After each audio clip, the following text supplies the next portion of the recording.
Okay, so I had dinner. It was fabulous. I talked to this amazing couple next to me, mostly the woman. So I was there for a while, and then there was no one sitting next to me at the bar. I had ordered a martini with olives, dirty. I like them dirty. And two ladies sat to my left. They had their backs turned to me. They were talking to each other, and then a lady sat to my right. I started talking with her. Then her husband sat down. There was something about her energy I really liked. She was probably older than I am, blonde hair, probably 60s, early 70s. I'm not sure. There was something about her energy that was so inviting. Her eyes were just glowing. She was just radiating good energy. And I was just kind of talking to her about what she was ordering and so on. And it turns out that she was married over 30 years and her husband died. And the current husband she has, she's been with him for 10 years. I don't know how long they're married, but she's been with him for 10 years and they were so happy together. She kept saying how happy she was. He kept saying how happy he was. And I really believed them. Second marriage. And it just gave me hope. Now, of course, he's 5 years older than she is, so she fell in love with the guy who's older. So it made me think about, why can't I fall in love with the guy who's older? They met in 2014 on Match.com, and I think back then the dating sites were a lot better. I think they've really gone downhill over the past decade. People have become Our society has changed a lot. Usually the people who do meet on a dating site have not been on there very long at all. They're not like on there for 10 years and they finally meet someone. The people that have it together usually meet someone right away. But anyway, I just thought her story was so great. And he wasn't bad looking. He was just, older than I like. And I told her, I said, I don't know what's wrong with me. I'm just attracted to younger men. And she said, I get that. They're more attractive. But she was looking for someone that she could really get along with. They had a lot of things in common. They really hit it off. And, he seemed pretty decent. So that was really nice. And then I decided I was just going to walk around. I was going to go to this bar where older people hang out and they have live music. It's very popular here in the village in Carlsbad, called Coyote Grill. Well, I got there and I looked around and it looked just like a bunch of old rundown people, like trailer trash. Sorry to be so blunt about it. They just looked like they had too much sun damage and too much bleached hair and too drunk. I was on my vibe, so I walked around a little more, and there are these places with these young guys. I know they want to fuck a MILF. I'm not down for that. So I just thought I'll just take a little walk. And now I'm back in my car. So this is my event, my outing for the evening. And people say, hey Sharzad, why do you make so many videos about relationships? It's because I really had a part of me for many, many years that desperately, deeply wanted it. Not just because I left my husband when I was in an in-love state. He just broke my heart.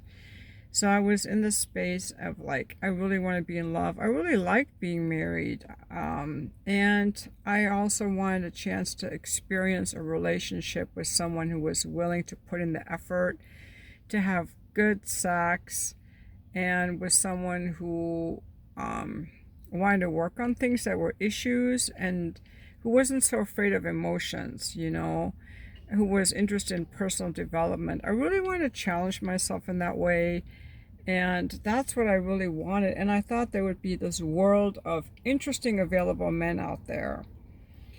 And so I went to a lot of events. I could make a list for you guys of like dozens of different things I did for many, many years. Meetup groups, polyamory events, cooking classes, going to dinner, going to the opera, going to different restaurants, going to plays. I searched, I thought, well, maybe I need someone more intellectual. Let me see what's the talking circuit. Because I had a son who was going to UCSB and graduated from UCSB. And I was there one time. Esther Perel was visiting. I'm like, yeah, I want to go to a play. I want to hear Esther Perel talk. And if I go, I might meet men who are also interested in Esther Perel. And I Googled San Diego speakers, and there's no one. San Diego is just a lame fucking town. I'm sorry. All the good speakers come to Santa Barbara and other places where people are a little bit more refined, a little bit more cultured. Now, I took my kids to the Nutcracker every year, all of them. The boys had a suit, the girl had a dress, and my ex-husband and I loved the Nutcracker. We took our kids every year. And so I'm just kind of looking for a guy who's a little bit more cultured, who appreciates that kind of stuff. Not the guy who wants to like drink beer and go on the dune buggy. Nothing wrong with that. It's just different than what I enjoy. So I thought, well, maybe I'll meet some guys going to the opera. Well, I started going to the opera and to different places. I have season tickets to the opera again for the second year in a row. And the people at the opera, they're very old. Nothing wrong with that. There are some younger people, but they're just very old. They're like in their 80s usually, sadly, because the tickets are expensive. They're like $200 a seat in the front section where I see people. I think you can get them for less, but people spend that much more than that going to a rock star. I won't do that. People will spend much more than that seeing a celebrity. I won't do that. But the point being that the people at the opera, they're all couples or women going in groups. Men don't go to the opera, which is fine. A boss I used to work for who was very attractive, married guy, he went to the opera by himself because his wife didn't like to go. Like tonight at dinner, there were a few men out by themselves, but they didn't talk to me. They didn't seem that interesting. I tried dancing classes, and the guys were just disgusting. I'm like, I do not want to touch these guys. If there were some hot guys, I would definitely go back to dancing. But I went to so many dancing classes, and none of the guys were hot enough that I didn't even want them to touch me. And remember, I'm used to men touching me. I like men to touch me, okay? Because I'm a bookkeeper. I have men touch me all the time, for a fee. So that was not exciting. I didn't find the lecture circuit. I tried so many things. I went paddleboarding, kayaking. I tried so many different meetup groups.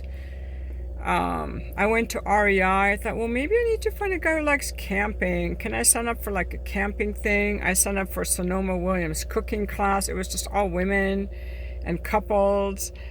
Oh my God. Wine tasting. I could just go on and on and on. And when I have gone to bars to meet guys, they were usually just alcoholics. I could go on and on and on. I've gone dancing. I've gone to dinner. I'm sure I'm leaving stuff out. I've gone to so many meetup events, different kinds, comedy clubs. There's this comedy club I went to, comedy show at this great restaurant I like in Oceanside.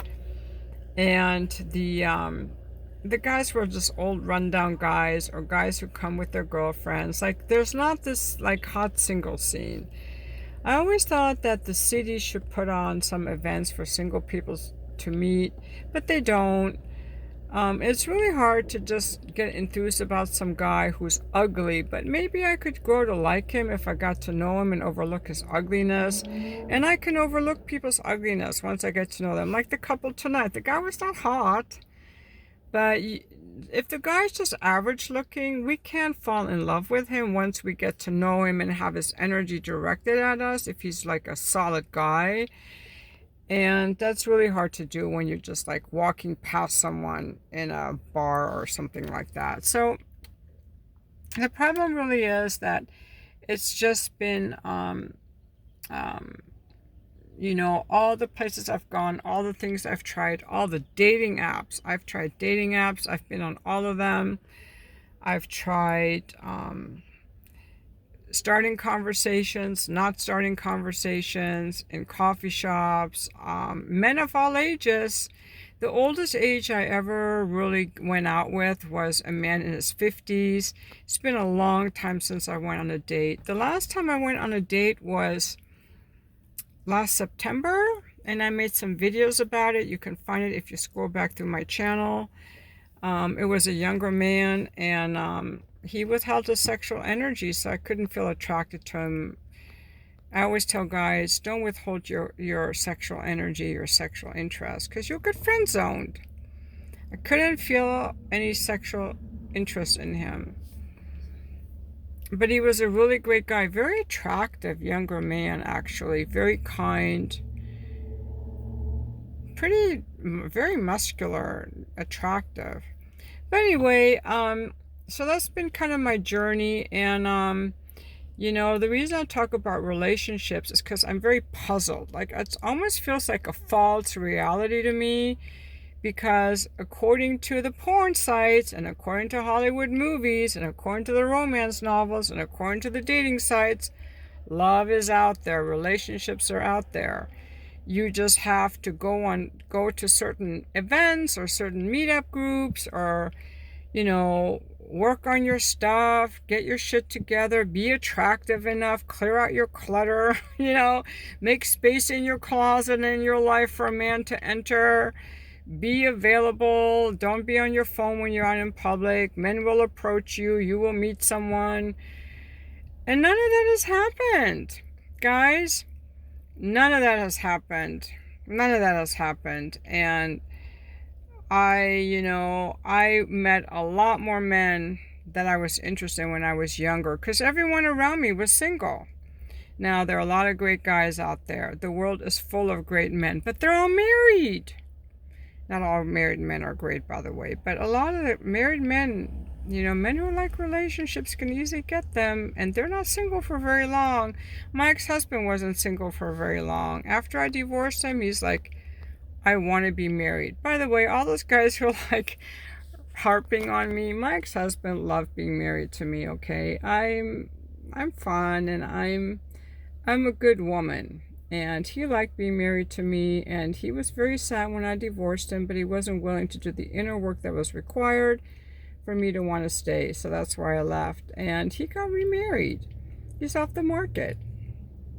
So a lot of people, a lot of men that like relationships always can get one. Women who like relationships often can't, because there's a shortage of good guys out there. And a lot of you guys watching my videos are really good guys, but I can't ever date you because you live in another city, so that's impossible. Also, I'm a butterfly, or what's known as a bookkeeper. I should say I'm a butterfly, because that's a little more descriptive, because I'm happy and playful and free, and I'm not attached to any one man. A lot of men can't handle a woman who's a butterfly or a bookkeeper. And I will never, ever again depend on a man for my financial security. And a lot of men are very threatened by me being a butterfly, because they feel like they just can't measure up. They are too insecure. And ideally, what I would do if I were in a relationship, I wouldn't be a bookkeeper anymore, but I would want to meet somebody who's doing something that I'm very passionate about. So this is my ideal guy, okay? So my ideal guy is someone like Max Blumenthal. Although Max Blumenthal from the Gray Zone, he seems a little depressed, so I don't want him. Even though he's kind of physically attractive, he's too depressed. But he's hot. Someone like him, or someone who's got something going that I can get involved in to work, because I want to work. I want to make my own money. But I don't have to make money getting my own needs met, if you know what I mean. Because as a bookkeeper, I get my own needs met very well. And so I already get the best parts of men without the worst parts. I don't have to clean up poopy underwear, clean their toilets, and make dinner, because being in a relationship, you guys, honestly, I'm going to tell you guys, it's very trapping. I was thinking about this today when I left the gym, and I thought about why is it, because there was a guy that left a comment, Ken of Ken, on my channel about how much he enjoys meeting women in their 50s and 60s now that he's in his 50s. And I really have been dwelling about his comment. I'm like, he actually loves relationships. He loves them. And obviously I don't. And it's true, I don't. I like to be left alone. Relationships are work. See, right now, I just have to take care of myself. I don't have to cook for anyone. I don't mind cleaning for people, doing laundry for people, but having a guy who wants me to cook for him and stuff that I don't like, I don't really want to deal with that. I put my air conditioning where I want, I listen to what I want, and half the day I lay around and watch YouTube videos and no one gives me shit for it. My ex-husband would have been pissed because he was very productive. He would have been like, Sharzad, why are you just laying around? He would have been angry, silently angry. He wouldn't have said anything, but he would have been silently angry with me. I don't need that kind of bullshit or anger, hostility in my own house. So when I'm alone, no one hassles me for my good habits, my bad habits, my sleeping routine, I get guys who you guys have no fucking idea about the hot guys that I get in my bookkeeping appointments. Like the hottest guys ever. And I get to stroke their cocks and they come on my belly and I love it. They're so into me. They're so sensual and passionate with me. Like, I emotionally feel so fulfilled. And some of them even let me, the other day I came on a guy's cock and I didn't ever come on my husband's cock, okay? So I'll tell you that these guys are just like better than a husband. A husband would want things from me. I always think that a relationship to me feels trapping. Now, that could be a story. That could be my own limited thinking.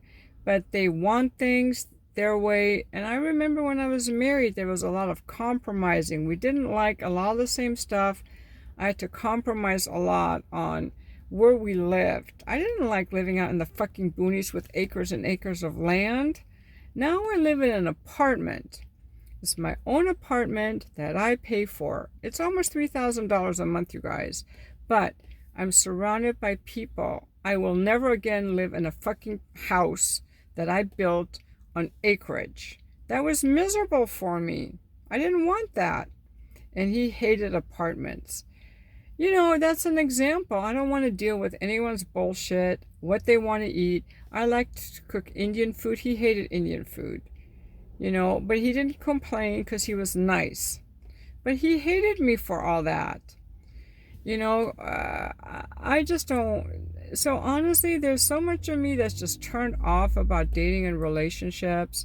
Look at me. I'm wearing this beautiful dress. I've got this nice cashmere sweater from Garnet Hill that costs more than I ever would have spent when I was married. It's beautiful. It's very soft. It's the softest cashmere I've ever had. I'm so glad I splurged on it. I went to a couple Kennedy fundraisers. I went to 2 Kennedy fundraisers and met him. Okay, that's me from the money I made. I've gone to therapy. I've been a coaching client of at least 3 times. I've gone to personal development stuff like Landmark, all stuff with my money after my divorce where no one could stop me.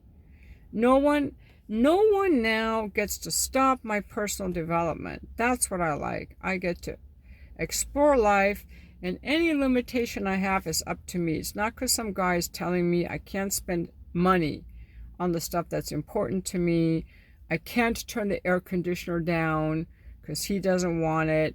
I can't, I have to live on acreage because that's what he wants. Not that he was a bully, but, he was the main breadwinner. Compromise. They call it compromise. And my ex-husband was a very masculine man. He was very interesting. He was very intelligent, a good father, a good husband, athletic, macho, and like a man. And men like that are usually married, and he's married. But he had a big downside. His limp dick, his premature ejaculation, and keeping his eyes closed during sex, never wanting to kiss me. I could go on and on. You should read my book, The Fuck List. I have not had sex like that once since I've been a bookkeeper. Not once. They all want to look at me. They all want to kiss me. I've had only 3 clients who didn't want to kiss in 9 years as a bookkeeper. And I have different types of bookkeeping clients. I have people who just want bookkeeping and people want more accounting, like more. But that's just to give you an idea what my life is like since my divorce. And so all these, for me to, if I were in a relationship, I'd have to give all that up. I'd have to give up my money and my freedom. And there's a lot of money in being a bookkeeper, guys. It's more than doctors or lawyers make per hour, okay? With really great clients. So why would I want to give that up? There's a part of me that knows I would want to or have to give that up to be in a relationship. And I'm just not really willing to do that, I guess. And also, I really like being alone. I have friends who like to talk on the phone. Like this guy, Ken of Ken, he loves relationships. I know other people who love relationships. And I don't love relationships, I guess. To me, they're depleting and require compromise, and they feel trapping. I don't want to be trapped. Now, I'm not a promiscuous woman. I don't even hook up. The only men that are in my space are the subscribers on my Just for Fans, and they get very limited access to me. And then people I see in bookkeeping appointments, they get very limited access to me. That's it. You see how I dress. I went out. I don't flirt with guys. I'm very modest. I'm almost like a church lady, okay? But what would entice me? This world that I imagine post-divorce of this world, I imagine a world of men like okay, this is what it is.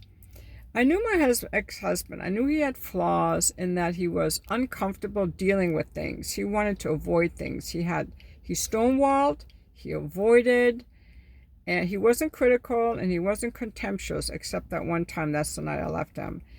But he would avoid and withhold, and he was very bad in bed. He was very emotionally cold in bed. To him, sex was just something to get off, and it was done in one stroke. That one time he fucked me, it was one stroke, and he came in one stroke. And that's not because I have a good pussy. It's because he's a fucking loser in bed. Come on, guys. That was after I had 3 kids. One stroke. It was kind of a downward dog position, by the way. Sort of. I still remember it. But I don't have to put up with that anymore. I don't have to put up with any of that kind of stuff anymore. I forgot my point. But, so I imagine a world in which when I was married, I imagined this world of men like my ex-husband, who's a really decent guy. Educated, intelligent, successful at his job. People respected him. Fit, like he was playing in this over 50 soccer league. Really good father. Always encouraged me. Always told me I was great and smart. Always gave me presents for Mother's Day and Christmas. Made sure he never let the kids be rude to me. No drug addictions, no alcoholism, no financial issues, no cheating.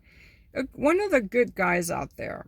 And I imagine a world in which the whole world was of men like him, except some of them were better. They were more successful financially, they were more vulnerable emotionally, they were better in bed. And I thought after I got divorced, I would spend a couple years being single, and then I would start dating any of those hundreds of men that were single, that were a little bit better than him in these categories. And eventually I would meet someone to date or maybe get remarried. And at that time, I had a consulting job. This was not when I was a bookkeeper. And guess what? None of these men ever existed. And I think my dad was right, because he told me, Sharzad, you're never going to meet anyone better than him. And you know what I thought? I thought, if I can't meet anyone better than him, I'd rather be alone. And I still mean that. I would rather be alone than be with him. But it's surprising to me that there's so few men who are better than him. That's the problem. I don't care if the guy doesn't want to go to the opera. I'll go myself. I don't care if he doesn't want to go on a run with me. I'll go myself. I don't want to go to your soccer games or football games. Go by yourself. I don't want to go skiing with you. Go by yourself. That was all fine.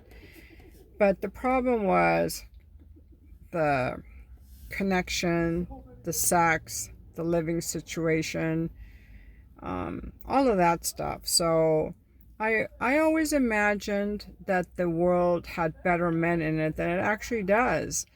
And I imagined that there were more women, more people divorced. But what I learned was that the good guys, like my ex-husband, his his wife is so thrilled with him. She just adores him. I just learned that there are not that many great men out there single. The great men that are out there in the world is full of them. They're all married. The only way to get one of them is if they're widowed.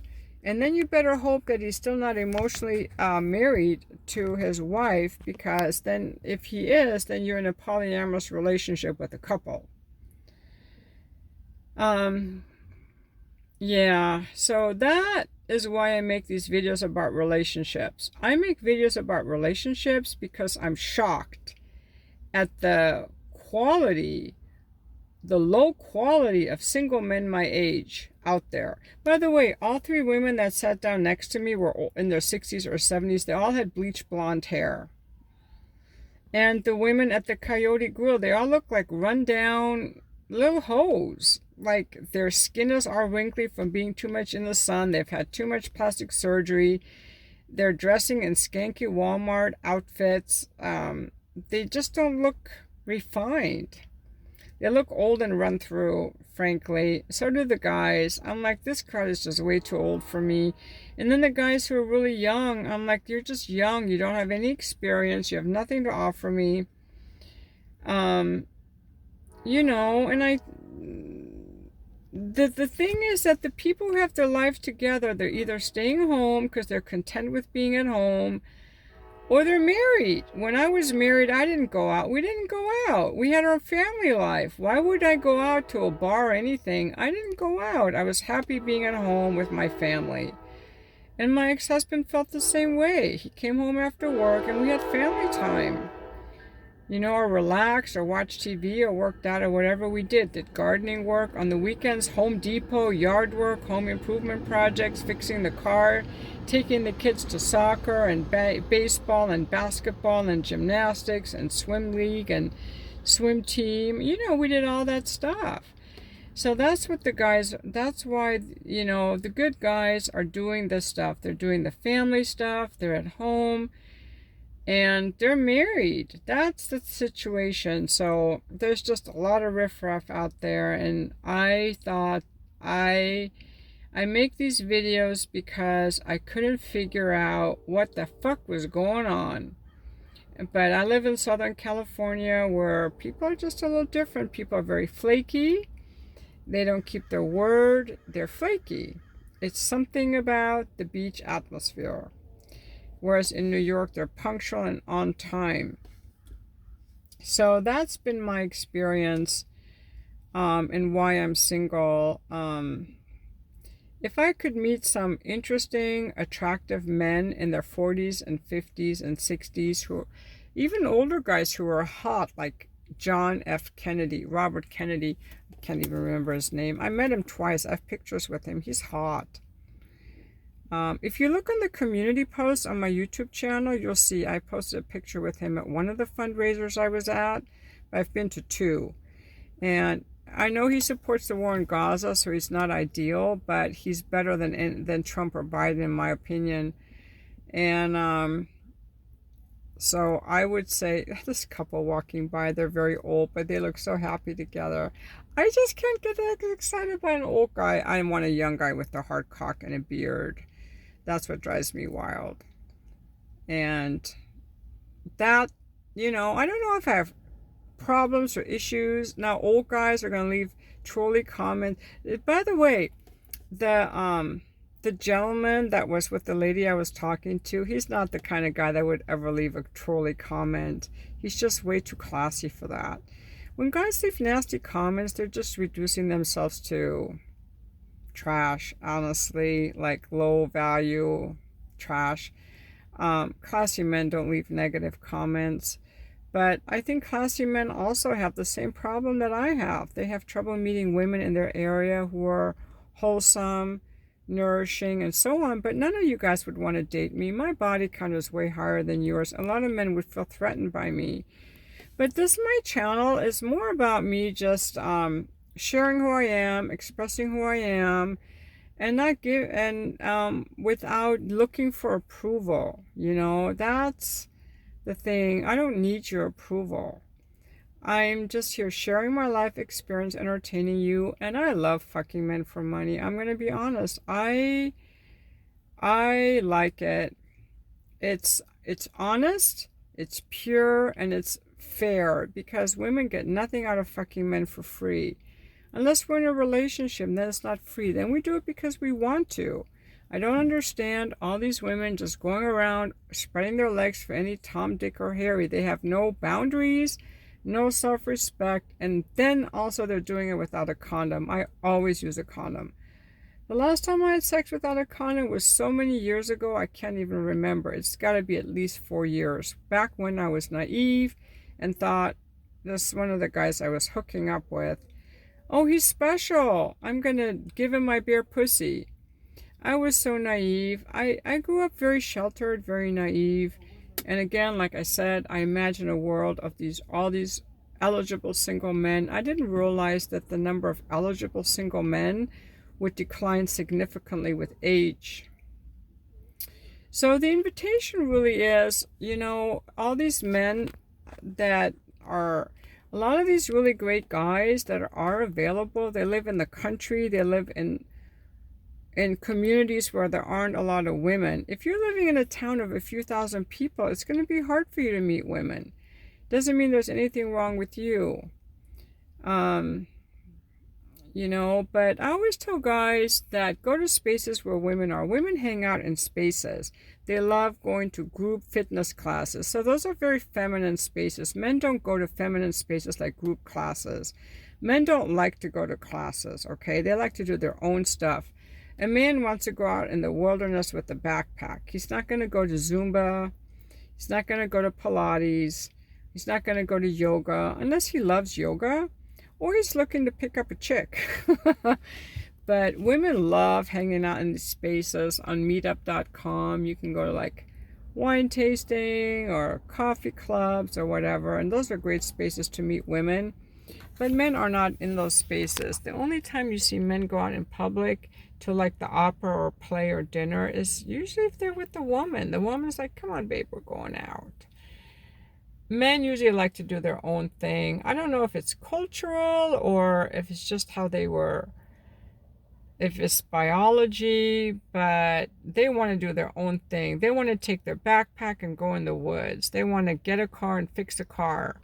They don't want to do all this group stuff and be led by someone. Being led by someone is submissive, and men generally don't want to be submissive. They're like, I'm not going to, for example, when I finally found the sex coach to help me in my marriage, I was so sexually dissatisfied. I was telling my husband at the time.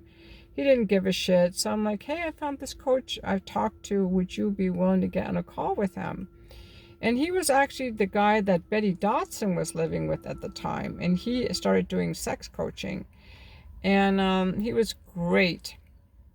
You know what my ex-husband said to me? I'm not going to let a man tell me how to fuck my wife. Not interested in your stupid coach. And then I would give him books like how to do oral. He's like, I'm not going to read your books. He was just like that. So a lot of men are like that, but I think maybe my ex-husband left a bad taste in my mouth because he was just he helped around the house, he did the dishes, he did a lot of stuff. He wasn't one of those lazy guys. He wasn't a cheater or any of that, but he was just so bad in bed. I was so sexually dissatisfied, and he's neglected me so much emotionally, sexually, that I was in so much pain that even though I was in love with him, it broke my heart so much that my heart broke so much that I didn't even want him anymore. Once your heart breaks so much, you don't want the person anymore. And, you know, I imagine a world of better men out there, but there isn't, frankly, at least not in San Diego. So, those of you who think that I just haven't gone to enough events or enough places or enough spaces, you know, you can drop in the comments some places where you think I ought to go, besides the gym or all these events already mentioned. I mean, one thing I've never done is gone to a ball game or a sports game, but I'm not into that. They always say you should go somewhere that you enjoy, and then you will meet people that are like-minded people. You know, just do what makes you happy. You will find people who like the same thing. And I do that, and I don't meet anybody, because men don't go out alone. They don't. They don't. I don't see any single men at the opera when I go, or at the playhouse, or even at dinner. There were 3 guys tonight sitting at the bar having dinner, but they all looked run down or old. Like, maybe it's better to just meet people at work. Because, like, for example, I've worked in places where when I first met the guys, I was like, ugh. But then after I got to see them day after day after day, and they kind of, you know, the familiarity and how they handled themselves made them more attractive. So that's kind of helpful. So I've thought about volunteering at places, but I don't want to volunteer. I'm just way too selfish. And like I said before when I started the video, is I don't, relationships to me are a drain and a drag. I put a lot of effort into trying to find one, and all those efforts were met with disappointment year after year after year. Like, hundreds of times I've gone out trying to meet someone, starting conversations that led to nothing. And I didn't hook up with any of the guys I met going out, by the way, except once I picked up a guy from a bar just to try it. But the going out alone, looking for a guy, was disappointing. Being on the dating sites was disappointing. And when I think about being in a relationship, all the stuff that goes into it, I have to cook for the guy, I have to listen to his problems. It just sounds like a fucking drag and a pain in the ass. As a bookkeeper, they give me money. I get to experience one-on-one very great attentive sensuality. I get to talk with them, and then they leave, and that's pretty good. That could be as good as it gets. And I know a lot of guys are jealous. Now, when guys get jealous, the trolls in the comments, if you're going to be a troll in the comments, I'm just going to hide you from the channel if I even read your comment. But, you know, this is just my channel sharing who I am. Now, that guy is super freaking hot. He's probably 50. He's fit. He's got gray hair. He's fit. He's wearing a t-shirt and a blazer and tight jeans, and he doesn't look gay. Now, that guy is hot. That's what I'm talking about. But he's already walked down the street, so that's what I'm talking about. That guy caught my eye. That's the only guy that caught my eye tonight. He was fit, confident, gray hair, probably 5'10", 5'11". He wore a tight t-shirt, a blazer, a blue blazer, and jeans, and he was just confidently walking. That's the hot guy. I could go for a guy like that, an older guy like that. But so many guys are so fucking lame. They're lame. They're boring. They're fat. They're chubby. They're boring. That guy was hot. His energy, I am all about it. I'm excited already. And he was fully clothed. I didn't need to see his abs. I didn't need to see his dick. I'm like, this guy's fucking hot. And I'm going to end the video on that.